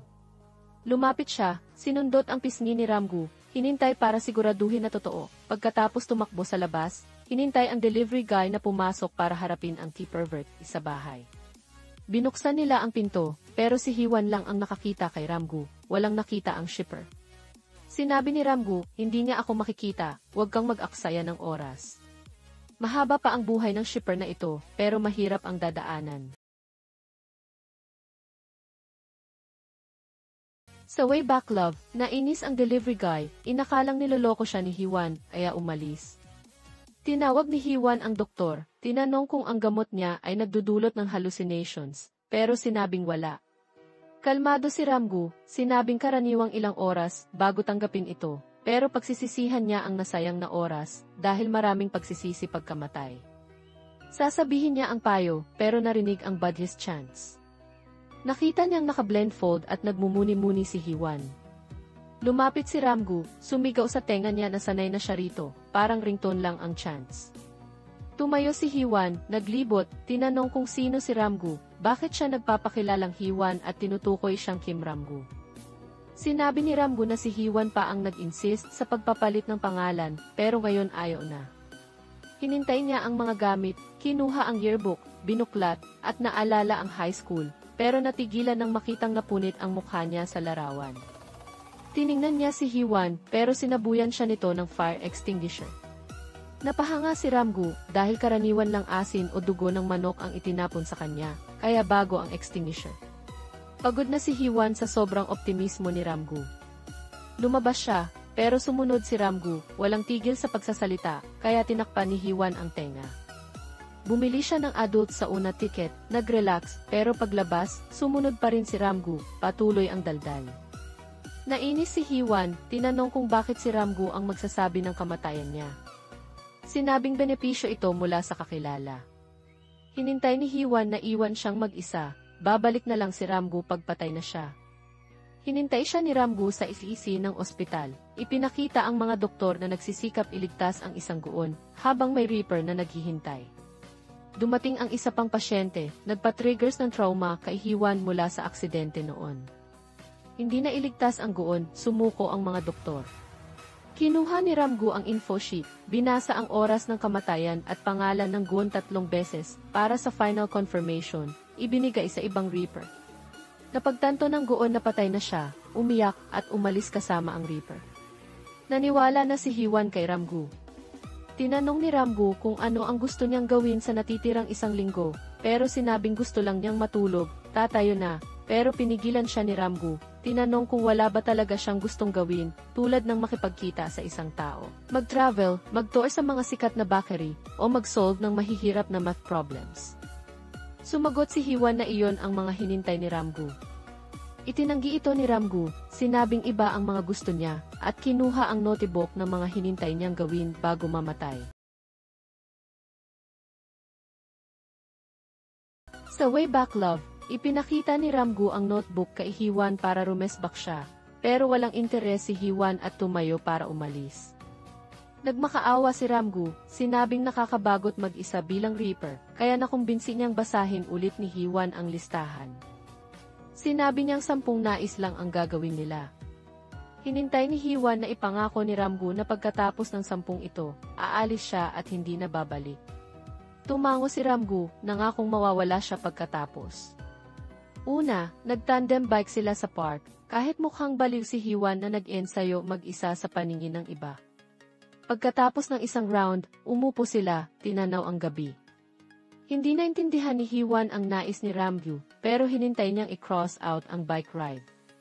Masayang ginawa ito ni Ramgu, nagpatuloy sa pagbabasa ng iba, kaya hinintay ni Hiwan ang notebook, binuklat ang dulo, at tiningnan si Ramgu nang walang magawa. Habang umiinom ng beer at nanonood ng gabi, nainis si Hiwan, hinintay si Ramgu na gawin ang susunod. Kinabukasan, nag-birdwatching sila sa park ng mga matatanda, kumain ng noodles habang nanonood ng polar bear video sa projector. Sinabuyan pa ni Ramgu ng snow spray at binigyan ng scarf si Hiwan para maramdaman ang Arctic vibe. Sumunod, nanood sila ng classical concert sa Arts Center. Hinintay ni Hiwan na gisingin siya pagkatapos, pero excited na excited si Ramgu. Pagkatapos, hinintay ni Ramgu si Hyunjoon para magparagliding. Inakala ni Hyunjoon na naghihiganti si Ramgu sa paggawa nito. Maamong inilagay ni Ramgu ang helmet kay Hyunjoon. Tinanong ni Hyunjoon kung bakit walang helmet si Ramgu, sinabing hindi niya kailangan dahil hindi naman siya sasama. Tinawag ng guide si Hyunjoon, at kahit nagmakaawa siya, hinintay siya ng guide sa paragliding spot. Sumigaw si Hyunjoon, pero kalaunan ay natawa, naramdaman ang saya. Paglapag, nagpanik siya, hinintay si Ramgu, hanggang tumawag ito mula sa likod, ngumiti at tinanong kung masaya ang paragliding. Nagmalaki si Hiwan na hindi masaya, pero alam ni Ramgu na hindi niya makakalimutan ito. Noong high school, narinig ni Ramgu si Hiwan na sabihing gusto niyang mag-tandem bike sa Han River Park, kasama ang mapapangasawa, uminom ng beer sa gabi, mag-travel, mag-paraglide, at manood ng classical concert ng elegante. Isinulat ni Ramgu ang mga hinintay nito sa notebook nang hindi niya alam. Kinabukasan, hinintay ni Hiwan si Ramgu sa universidad. Inakala ni Ramgu na boring ang buhay estudyante ni Hiwan kumpara sa mga plano niyang sumali sa clubs pagkapasok sa universidad. Sa Way Back Love, plano ni Hiwan na sumali sa mga club, mag-inuman kasama ang mga upperclassmen, at mag-date, pero malapit nang magtapos, wala pa rin siyang nagawa. Pagdating sa universidad, ayaw niyang makinig kay Ramgu, kaya dumiretso siya sa festival area, pero sumunod ang Reaper, patuloy ang daldal. Nagmamadali si Hiwan, nabangga ang isang upperclassman na may dalang malaking kahon. Humingi siya ng sorry, tinulungan sa pagpulot, pero sinabi ng upperclassman na magkaklase sila noon. Nang marinig ang pangalang Hiwan, kinumpirma nitong magka-department sila. Natuwa si Ramgu dahil may kakilala pala si Hiwan sa school. Kinuha ng upperclassman ang kahon, pero nahulog ulit ang mga gamit, kaya tinulungan siya ni Hiwan dalhin sa department office. Nagpakilalang si Junhee ang upperclassman, 2 taon ang tanda kay Hiwan. Napansin ang pagkalito ni Hiwan, alam niyang hindi siya naaalala dahil hindi naman siya sumasali sa mga events. Inimbitahan siyang maghintay para makipagkilala, pero sinabi ni Hiwan na may klase siya. Itinuwid ni Junhee na walang klase dahil festival. Habang nag-iisip ng dahilan si Hiwan, patuloy ang daldal ni Ramgu, itinuro ang mga gamit at hindi sinasadyang natumba ang mga menu at festival artwork na dumihan ng pintura. Nagulat ang lahat, natigilan. Dumating ang iba pang department members, nakita ang gulo, kaya nagpaliwanag sina Hiwan at Junhee na hindi sila ang may kasalanan. Tinulungan nila ang grupo sa paglilinis ng pintura at nag-alala kung paano muling ididisenyo ang menu dahil nagamit na ang budget sa alak. Tinanong nila kung bakit biglang sumali si Hiwan na halos hindi nakikita sa mga events. Nahiya si Junhee, sinabing siya ang bahala. Kinuha ni Hiwan ang pintura, sinimulan ang pagdidisenyo ng menu, kaya nagkaroon ang department ng natatanging menu booth. Ipinagmalaki ni Ramgu ang talento ni Hiwan, pinuri ito. Nagpalakpakan ang lahat, tinanong kung gagayahin niya ang istilong ito para sa graduation exhibit. Sinabi ni Hiwan na wala pa siyang plano, pakiramdam niya may darating na problema. Dumating ang history department students, nagdala ng pagkain, hinintay si Hiwan na idisenyo rin ang menu nila. Iba pang departments ang sumunod, nagdala rin ng pagkain para sa parehong pakay. Pagkatapos, sumali si Hiwan sa hopscotch kasama ang department, nagkwentuhan, at inirekomenda ang mga masasarap na kainan malapit sa school, sinabing hindi katanggap-tanggap na hindi pa siya nakakapunta roon kahit 4 na taon na siya roon. Hinintay ni Ramgu na isulat ni Hiwan ang mga rekomendasyon. Gabi noon, habang inihahanda ni Hiwan ang fish cake skewers, lumapit si Junhee, sinabing dahil sa aksidente, naging matagumpay ang event, at dapat sumali si Hiwan sa mga department activities. Busy ka ba talaga, Odian? Sabi rin ni Hiwan, hindi naman daw siya busy, mahirap lang talaga maging masaya mag-isa. Si John Han, tahimik sandali bago nagpatuloy, kung kailangan mo ng tulong, sabihin mo lang, lalo na sa graduation exhibit mo. Huwag kang mahihiya, masaya rin ako kapag may natutulungan. Tawag iyon sa pagtutulungan. Maya-maya, nagtipon ang lahat sa department, umupo at nagkwentuhan habang umiinom ng beer. Napansin ng mga kuya na nilalamig si Hiwan, kaya hinubad ni Galang ang jacket niya at isinuot ito kay Hiwan, ipinagmalaki pa na sundalo siya kaya niyang tiisin ang lamig. Si Rambu, nakita ito, lumapit kay Sungho at hinaplos ang balikat niya, na naging dahilan para manginig sa lamig si Sungho hanggang sa namutla ang labi. Kaya ibinalik ni Hiwan ang jacket. Hindi na rin nakayanan ni Sungho ang lamig, kaya tumayo siya para bumili ng heating pad habang pinagtawanan siya ng lahat sa department dahil kanina pa siya nagyayabang na kaya niyang tiisin ang lamig. Pagkaalis ni Sungho, may ibang estudyante ang nagsabi na may boyfriend na raw si Haewon kasi may lalaking gwapo raw na palaging nasa gate ng school. Nagulat si Ramgu sa balita, kaya tinanong niya si Haewon pero itinanggi niya ito at sinabing wala siyang boyfriend. Nagpatuloy ang estudyante sa kwento, sinabing may cute na tattoo ang boyfriend ni Haewon sa kamay at nung tinanong niya, nalaman niyang si Haewon ang gumawa ng disenyo. Nagsimula ang lahat maghula kung anong hayop ang totoo, at si Ramgu, mabilis na nahulaan na ito ay Seal, at ang boyfriend daw ay si Hongsuk. Sa sandaling iyon, napansin ni Ramgu ang mga estudyanteng nakasuot ng astronaut costume na dumaan, kaya nagtungo siya sa stall ng fireworks. Si Hiwan, nag-aalala, sumunod pero pinigilan siya ni John Han para kumuha ng litrato. Pagkatapos kunan, ibinigay niya ang litrato kay Haewon bilang alaala. Kinuha ni Haewon ang litrato at nagmadaling pumunta kay Ramgu, na masayang nakapila para kumuha ng firecracker. Pero dahil espiritu siya, hindi siya nakita ng nagbibigay ng fireworks. Nagsimula ang countdown para sa fireworks at naalala ni Hiwan ang aksidente noon. Natakot siya, tiningnan ang litrato at napansin na wala si Ramgu doon. Napagtanto niya na matagal nang patay si Ramgu, kaya nabitawan niya ang litrato at mabilis na umalis sa festival. Habang naglalakad, naalala ni Hiwan ang mga alaala noon. Nag-usap-usap ang mga kaklase at sinisi si Haewon sa pagkamatay ni Ramgu dahil siya raw ang nagpilit na magpalit sila ng pangalan. Si Taken, hindi nakatiis sa mga chismis, ipinagtanggol si Haewon. Si Haewon, malungkot na pumasok sa klase at sinabing tama ang mga sinasabi nila dahil naniniwala rin siya ang dahilan ng pagkamatay ni Ramgu. Hanggang ngayon, naniniwala si Haewon na siya ang dapat namatay noon. Pumunta siya sa ilog, balak tapusin ang lahat, pero hinila siya ni Ramgu at tinanong, bakit mo ito ginagawa? Umiti ng mapait si Haewon at sumagot, ano ang pakiramdam mo? Ang buhay sa kolehiyo na hindi mo naranasan, masaya ka ba? Ganito ang nararamdaman ko sa loob ng 4 na taon. Hindi ko mapapatawad ang sarili ko. Mula ng gabing iyon, lagi kang nagpapakita sa akin na parang buhay ka pa. Lagi kang humingiti at mabait sa akin na parang hindi ko kasalanan. Kaya huwag mo na akong tawaging Ramgu. Tawagin mo ako sa totoong pangalan ko. Kung tatawagin mo ako sa totoong pangalan, mamamatay ako, di ba? Kaya lagi mo akong tinutukoy bilang Ramgu. Kung hindi mo balak pahirapan ako, tapusin mo na ito. Tiningnan ni Ramgu si Haewon, hinawakan ang kamay niya at sinabi, Dung Haewon, mahal kita. Mahal na mahal kita noon at hanggang ngayon ganoon pa rin. Pasensya na kung masyado akong natagalan para sabihin sa'yo. Paano naman kita magagalit? Nandito ako kasi sobrang miss na kita. Pagkasabi noon, hinawakan nila ang kamay ng isa't isa at umiyak ng todo. Kinabukasan, bumisita si Hiwan sa kainan ng tatay niya at gumawa ng mga bagong poster para isabit sa harap ng kainan. Nagtaka si Dong kung bakit bumisita ang anak at nagdrawing pa kahit na parang 4 na season na ang lumipas. Sabi ni Hiwan, wala lang siyang ginagawa kaya gumawa na siya ng marami para madali. Habang nag-uusap, dumating si Hiju galing palengke. Pinapasalamatan ni Dong ang bunso dahil kahit may trabaho pa, tumutulong pa rin ito sa mga gawain. Naguluhan si Hiwan, kaya ikinuwento ni Dong na nag-ipon si Hiju para makapunta sa Cebu at mag-free dive kasama ang mga kaibigan. Nang marinig ito, hiniling ni Hiwan sa kapatid na kanselahin ang plano dahil delikado. Galit na sumagot si Hiju, gusto mo bang maging katulad ko sa'yo, laging nakatago sa bahay, walang kaibigan. Pinakalmahan ni Dong ang dalawa, pero nagpatuloy si Hiju, pwedeng maaksidente at mamatay kapag naglalaro, pero hindi iyon ang tanging dahilan ng kamatayan. Baka paglabas ko ng kainan, masagasaan ako, o kaya habang naglalakad, may mahulog sa ulo ko at mamatay. Kung malas ka, kahit anong gawin mo, mamamatay ka rin. Dahil hindi natin alam kung kailan mamamatay, gusto kong mabuhay at gawin lahat ng gusto ko. Kaya ikaw rin, tigilan mo na at mabuhay ka para sa sarili mo. Pagkarinig ng sermon ng kapatid, ibinaba ni Hiwan ang lapis, kinuha ang bag at umalis. Habang naglalakad, biglang lumitaw si Rambo sa likod, hinawakan ang balikat niya, at sinabi, kanina pa kita pinapanood mula doon, mukha kang nawala ng bigas. Normal siguro na marinig mo iyan, di ba? Alam ko ang magandang lugar para maglibang, tara na. Dinala nila ang isa't isa sa dating high school at palihim na pumasok nang hindi nakita ng guard. Pumasok si Hiwan sa bodega, kinuha ang isang larawan ng grupo noong grade 12, puno ng pintura sa sahig. Kahit ilang taon na ang lumipas, nandito pa rin ang larawan.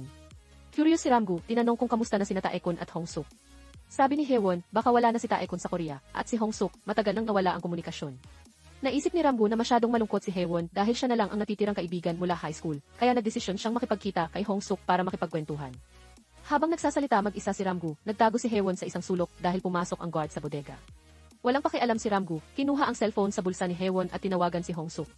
Para si Hiwan, nakaupo sa apoy, gustong pigilan pero hindi pwede.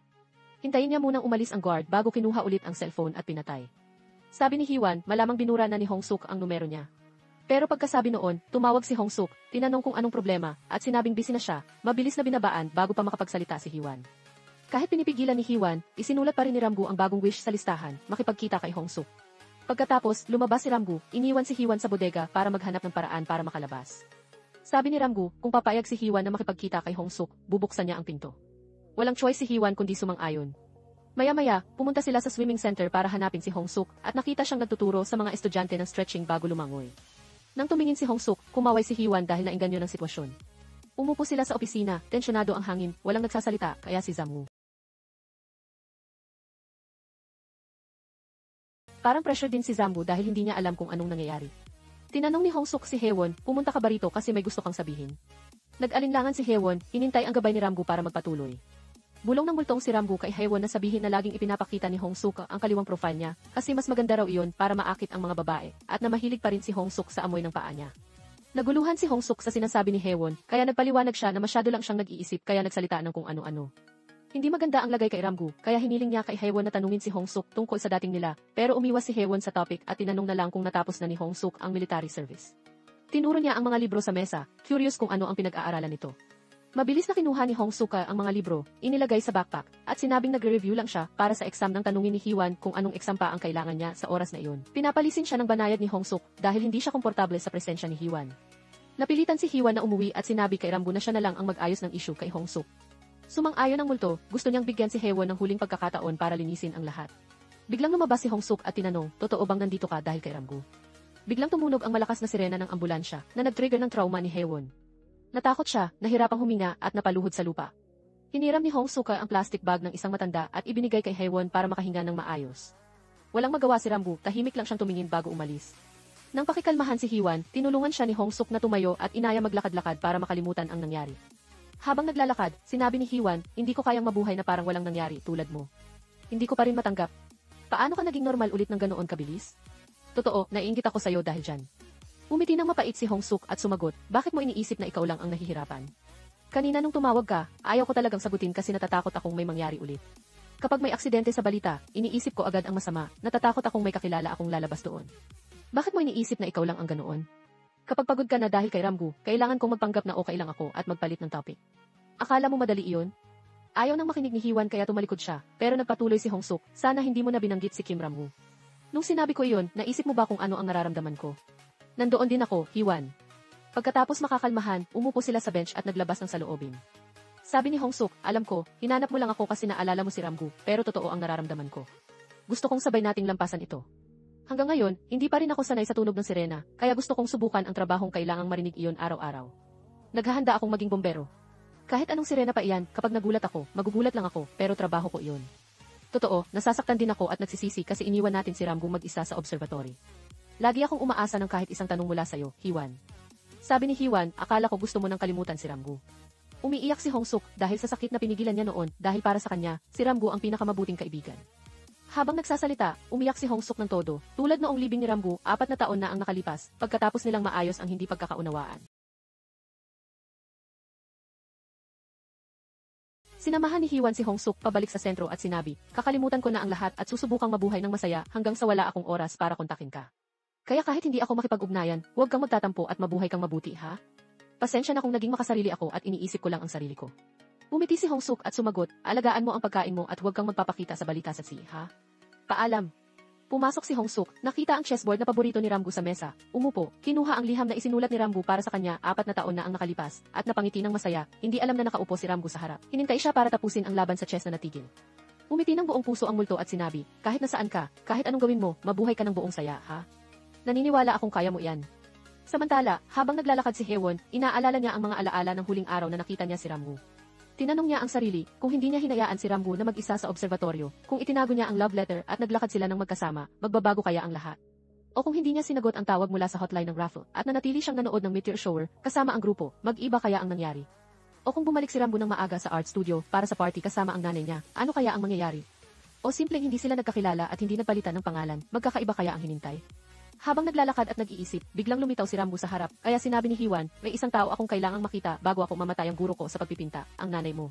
Tara, gawin natin ang huling nasa listahan ng mga hinintay mo. Nakaupo si Ramgu sa bench, nanonood ng mga matatanda na naglalaro ng marbles, nang dumating si Hiwan. Tinanong niya ang real estate office, pero walang nakakaalam ng balita tungkol sa nanay ni Ramgu. Sinisi ni Hiwan si Ramgu, anong klaseng multo ka, hindi mo mahanap ang tao. Puro ka lang pagandahan ng itsura. Itinama ni Ramgu na dahil outstanding employee siya ngayong buwan, kaya siya ganoon at hindi naman Diyos ang mga multo. Ipinagmalaki pa niyang nag-ipon siya para makabili ng bahay sa installment, nagpaplano na para sa susunod na yugto ng buhay. Nang makumbinsi si Haewon, tumayo si Janggu at itinama na wala talagang ganoong bagay kapag patay na, wala na. Tumayo si Haewon at sinabi, gusto ko ring maging multo. Kung maging multo ako, kapag namatay ako, makakasama kita, di ba? Agad na tinanggihan siya ni Rambu dahil alam niyang hindi kaya ni Hiwan ang ganoong trabaho. Sinabi niya na parang may kakilala ang nanay niya, kaya nagpunta sila sa isang malaking art exhibit sa syudad para makita si Gil. Nag-aalala si Hiwan kung paano ipapakilala ang sarili ng hindi nakakahiya, kaya sinuggest ni Ramgu na sabihin kaibigan siya ng anak sa labas ng asawa o estudyante ng kalaguyo ng asawa. Parehong hindi okay kay Haewon ang mga ideyang iyon. Biglang dumating si Gil, kaya nagsinungaling si Haewon na reporter siya na naghihintay ng pintor. Hiniling ni Gil na ipakita ang calling card para maipapasa sa staff, pero nagkagulo si Hiwan, hinanap sa wallet at student B ang naibigay niya. Nang makita ang pangalang Dong Haewon, parang pamilyar ito kay Gil, kaya wala nang ibang choice si Haewon kundi ipaliwanag ang lahat. Sinabi niyang pumunta siya roon para humingi ng tulong kay Gil sa paghahanap sa nanay ni Ramgu.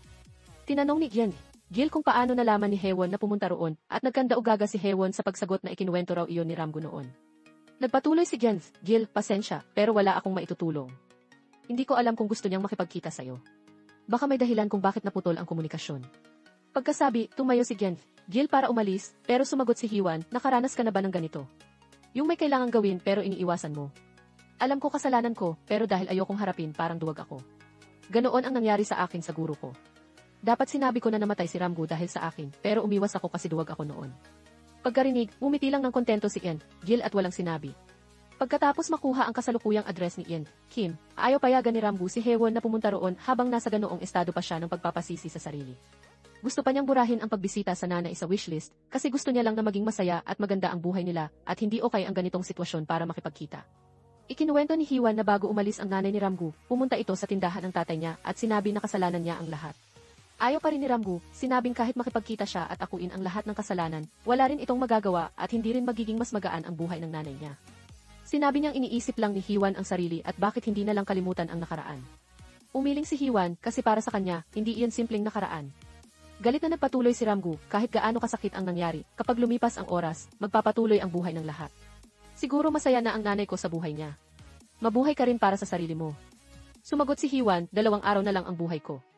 Kaya ito ang huling bagay na kailangan kong gawin, ang tanging gusto ko para mapayapa ang puso ko. Kung ayaw mong sumama, okay lang.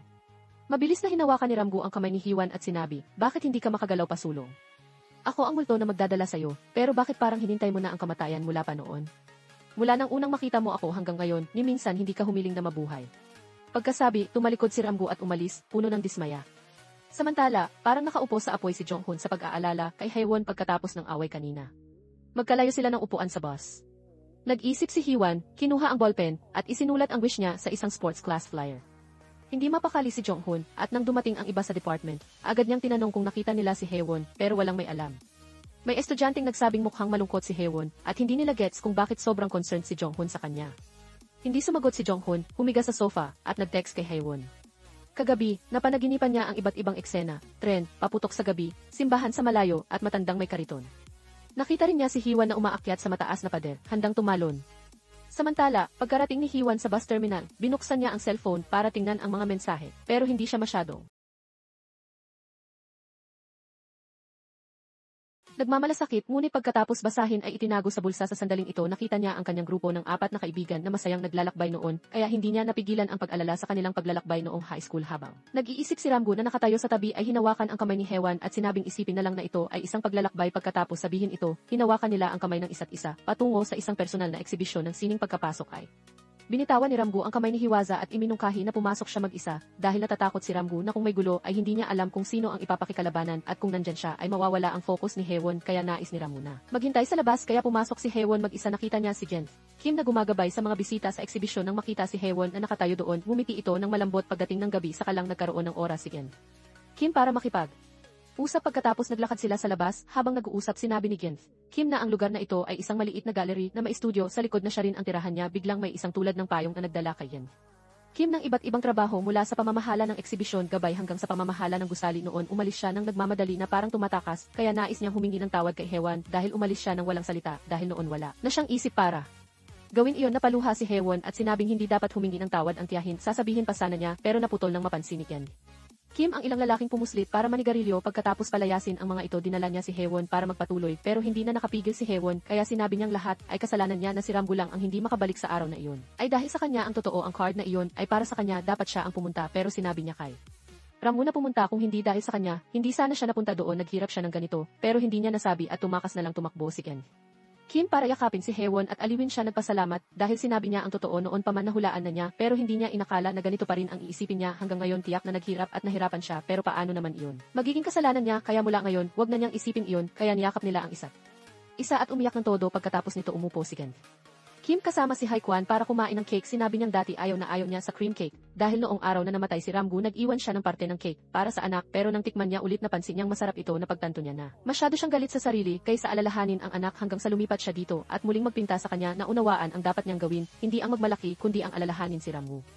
Kahit na ang panahon ng pagpapahirap sa sarili ay matagal ang tapos kaya nais niya rin nakalimutan ni Haewon ang nakaraan at mamuhay ng maayos. Minsan nais din ng ina na makita ulit ang anak para ipakita kung gaano siya naging matatag na rinig ito ni Haewon kaya tumayo siya at hinintay ang guro saglit. Pagkatapos ay nagmadaling lumabas at hinanap si Ramgu ang lalaking abala sa pag-aayos ng electrical cabinet. Malapit doon nang makita si Ramgu hinila niya ito at tumakbo papasok. Pagkatapos itinulak si Ramgu sa kwarto kasama si Kim at isinara ang pinto. Tumingin si Ramgu sa paligid at nakita ang pamilyar na figura ng ina. Kinuha nito sa kabinet ang itim na cape na binili noon para sa anak at tumayo sa harap ng salamin na suot ito. Naiyak si Ramgu at niyakap ang ina mula sa likod kahit si Kim ay naramdaman ang init niyon. Pagkatapos suotin inalis ni Kim ang cape, hinaplos ito sa huling pagkakataon at dinala sa labas. Si Ramgu naman ay naiyak doon para sa labis na pangungulila sa ina. Habang ganito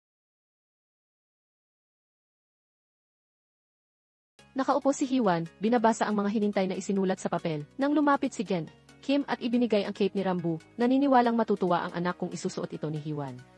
Umiti si Hiwan at sinabi sa guro, kahit hindi na ako makabalik dito, mabuhay ka ng maayos ha. Umiti si Kim, hindi mo ba ako bibisitahin? Maganda ang tanawin sa gabi sa burol sa likod, sayang at gabi na, wala nang makikita. Pagkasabi, biglang umilaw ang mga dilaw na ilaw. Nagulat si Kim dahil matagal na itong sira. Bago yon, si Ramgu ang nag-ayos ng electrical box para rito. Napagtanto ni Haewon na ang makita ang nanay ang huling hinintay ni Ramgu, kaya mawawala na siya. Mabilis na nagpaalam si Haewon sa guro at tumakbo para hanapin si Ramgu. Maya-maya, nakita niya itong nakaupo sa burol. Tumakbo si Haewon, niyakap si Ramgu at hinintay sa labi ang multo. Ibinahagi niya ang nararamdaman, pagkaalis mo, sobrang hirap ng buhay ko, hindi makalayo, hindi rin makasulong, nakatayo lang ako habang lahat umaabante. Minsan hinintay ko na lang mamatay ng tahimik, pero nitong 1 linggo kasama ka, unang beses na hinintay ko na hindi matapos ang 1 araw. Pero 1 araw na lang natin, di ba? Niyakap siya ni Rambo ng mahigpit. Magkasama sila hanggang umaga. Nalungkot si Haewon nang mawala ang mga bituin, kaya tinakpan ni Rambo ang mata niya at sinabi, hindi nawala ang mga bituin, maliwanag lang ang langit kaya hindi mo makita. Nandoon pa rin sila, isipin mo na lang. Tumango si Hee-won, hinintay ang kamay ni Rambo, kinuha ang papel ng mga hinintay at ibinigay kay Rambo. Nasayang na ang 1 linggo, pero may 1 araw pa para magpaalam ng maayos. Pumunta sila sa tindahan ng sweet, pagkatapos sa cosmetic shop. Habang abala, panay ang text ni Jong-hoon, pero hindi pinansin ni Hee-won. Bumili rin sila ng diving fins sa dive shop. Pagkatapos, umuwi si Hee-won para makita ang tatay at kapatid. Nang marinig ang boses ni Hee-won, kumuha agad ng bagong computer ang dalawa. Bago makapigil si Hee-won, pinuto ni Dong ang tag ng kahon para hindi ma-refunded. Gusto kasing maging mas magaling si Hee-won sa sining, kaya binili niya iyon gamit ang sariling pera, at si Hee-jurin, nag-ambag mula sa kinita sa part-time. Wala nang choice si Hee-won kundi tanggapin. Hinintay niya ang tatay na magsukat ng bagong suit. Masayang sinuot ito ni Dong, kinuha ang saxophone, at nag-perform. Sabi ni Hee-ju, nagsasanay na ang tatay para tumugtog sa kasal ng anak. Ngumiti si Hee-won, pinagmasdan ang sigla ng tatay at ang masayang ngiti ng kapatid na may diving fins. Pagkatapos ng mga hinintay, umupo si Hee-won sa bus stop kasama si Ramgu. May masiglang babae sa tabi nila, may dalang maleta na parang lilipat. Mabilis siyang sumakay sa bus, hindi alam na nahulog ang pasaporte. Nagkatinginan sina Hee-won at Ramgu, tiningnan ang wishlist ni Hee-won na nagsasabing gumawa ng isang mabuti. Tumakbo sila sa airport para ibalik ang pasaporte. Dahil malaki ang airport, naghiwalay sila. Narinig ni Hee-won ang iyak, tumakbo at nakita ang babae. Ibininalik ang pasaporte, natuwa ang babae, tumalon at nagpasalamat kay Hee-won. Si Ramgu, nakatayo sa malayo, puno ng pride. Pagkatapos, naglibot sila sa airport. Pinagmasdan nila ang mga tao, umupo sa bench para manood at kumain ng dog food, at ginaya ang mga corny na line system. Natanong nila ang mga cheesy lines ng magkasintahan doon. Nagtaka si Hee-won kung buhay pa si Ramgu, magiging kasing corny kaya sila ng couple na iyon. Sabay silang kinilabutan, pero itinama ni Ramgu na hindi siya magiging boring, kundi magtitiis para kay Haewon. Hindi makapaniwala si Haewon, iniisip na sobrang makaluma si Ramgu. Dahil walang nanalo sa usapan, nagdesisyon silang subukan agad. Kinuha ni Haewon ang papel at isinulat ang bagong hinintay, subukan ang iba't ibang klase ng date kasama si Ramgu. Nagkahawak kamay sila, unang puntahan ang bookstore para magkwento ng stories. Hindi pa sapat, kaya bumili si Rambu ng isang tambak. Sumunod, pumunta ang magkapareha sa amusement park, sumali sa ice cream catching game. Inilagay ni Hee-won ang kamay sa fortune-telling machine na nagsabing mahaba ang lifeline niya, kahit parang hindi totoo. Nakita niyang malungkot si Ramgu sa sariling lifeline, kaya kinuha ni Haewon ang ballpen at pinalawig ito. Habang masayang naglalaro, tumawag si Jong-hoon. Walang choice si Haewon kundi sagutin. Tinanong ni Jong-hoon kung nasaan siya, anong ginagawa, at kung gusto niyang manood ng fireworks sa school mamaya. Walang interes si Hee-won kahit sinabi ni Jong-hoon na may sikat na banda.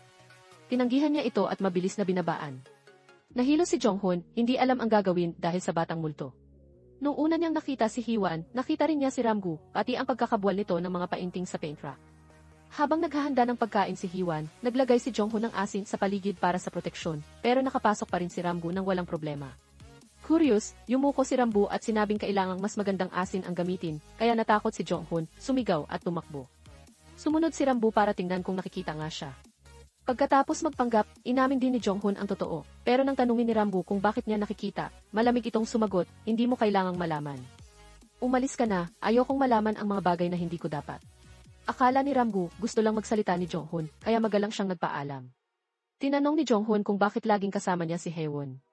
Sumagot si Rambu, ano sa tingin mo ang ginagawa ng multo rito? Tiningnan niya ang poster ng fireworks event at sinabi, mas masaya manood ng fireworks kasama ang iba. Isipin mo, sino ang gusto mong kasama? Lalo na kung si Haewon. Dahil sa sinabi ng batang multo, napilitan si Jong-hoon na pumunta sa school office para humingi ng address ni Hee-won kay Tugian. Sinungaling na nag-order daw sila ng materials pero tumakas si Hee-won kasama ang pera. Dahil personal na impormasyon, hindi ibinigay ni Tugian at wala namang ugali si Hee-won na ganoon. Kahit anong pilit ni Jong-hoon, ayaw talaga ni Tugian. Samantala, nakaupo ang magkapareha sa dalampasigan, hinintay ang hangin. Tiningnan ni Hee-won ang mga hinintay na hindi pa natutupad, manood ng cherry blossoms, mag-travel sa Nordics, at tawagan si Taekon. Pagkatapos, sinabi ni Hee-won, sa 1 linggong kasama kita. Hindi ko na napanaginipan ang panaginip na iyon. Noong gabing umulan ng mga bituin, kung kailan kami huling naghiwalay, sa panaginip ko, nakita ko lang ang likod mo habang umalis ka. Doon ko napansin na may mali kaya hinabol kita. Sinubukan kong hawakan ka, pero hindi ikaw ang humarap. Kaya kahapon, sobrang gaan ang pakiramdam ko kasi hindi ka nawala. Tumango si Rambo, naintindihan kung bakit biglang hinintay siya ni Haewon. Bumiti si Haewon at tinanong, paano ka mawawala ngayon? Magkikita pa ba tayo ulit? Sasagot na sana si Rambo nang makita niyang nawala ang bag ni Haewon. Tumayo si Haewon, hinila ang multo at hinabol ang dalawang magnanakaw. Nang hindi na kaya ng mga ito, iniwan nila ang bag at tumakas. Natatawa ang magkapareha sa pagod. Nagpatuloy sila sa panonood ng sunset sa dagat. Tinanong ni Haewon si Rambo kung paano siya mamamatay, pero dahil hindi sumagot, naintindihan niya na siya ang pumili ng kamatayan niya. Nang lalata, tumayo siya at sinabi, hindi ko inakala na gagawa ako ng ganoong desisyon. Totoo, hindi ko alam paano tatanggapin ito. Sumagot si Rambo, alam mo yan. Kung ayaw mong mamatay, mabuhay ka. Unti-unting napagtanto ni Haewon na nandito si Rambo para pigilan siyang maghanap ng kamatayan.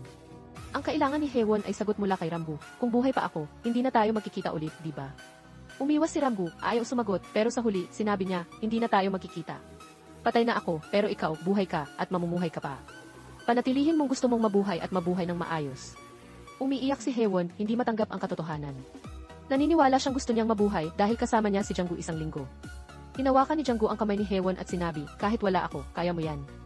Sana mabuhay ka ng puno ng pag-asa, laging sabik sa kung saan ka pupunta. Tahimik kitang susundan at makikinig. Ang mga pinagsamahan natin hindi mawawala. Ikaw si Jung Hyo-jeon at Kim Jang-gu. Nalulungkot, hinintay ni Hyo-jeon na huwag mawala si Jang-gu.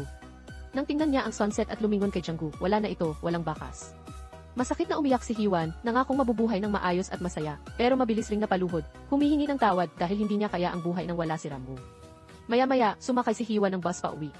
Pagpasok sa bahay, napaluhod siya, umiiyak sa sakit. Muli niyang napanaginipan ang panaginip pero hindi pa rin nakita ang mukha ni Rambo. Pagod na nagising si Hwan, napagtanto na lagi siyang mag-isa. Samantala, sakit din ang ulo ni Jong-hun dahil kay Hwan. Tinanong niya ang kuya kung anong oras ang fireworks at sinabing alas 9 magsisimula.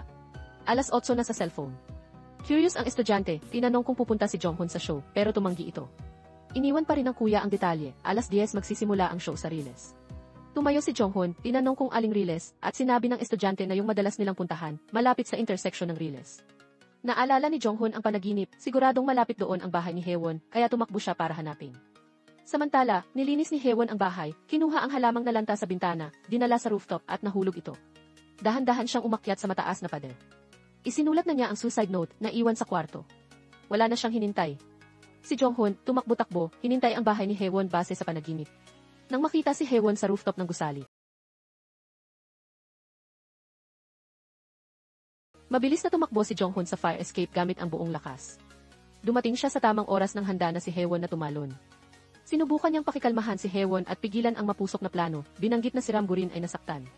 Nang marinig si Rambo, sunod-sunod na nagtanong si Haewon, kaya pinakalmahan siya ni Jong-hun at sinabi, sabi niya, gusto niyang manood ng fireworks kasama ka. Kung mamatay ka ayon sa gusto mo, matatapos ang lahat, pero ang mga alaala natin magkasama, mawawala rin lahat. Ayaw makinig ni Hwan, tumalikod, at muling nakita ang pamilyar na panaginip pero ngayon, si Rambo ang humarap. Hinawakan ng multo ang kamay ni Hwan para sabay na manood ng fireworks sa huling pagkakataon. Pagkasabi, nag-umpisa ang fireworks sa langit. Bumaba si Rambo at Hwan sa mas mababang lugar, niyakap niya ito mula sa likod habang pinapanood ang fireworks. Akala ni Jong-hun okay na, kaya tahimik siyang umalis. Pagkatapos ng fireworks, pinunasan ni Rambo ang luha ng umiiyak na si Hwan at sinabi, pinapahirapan mo ako.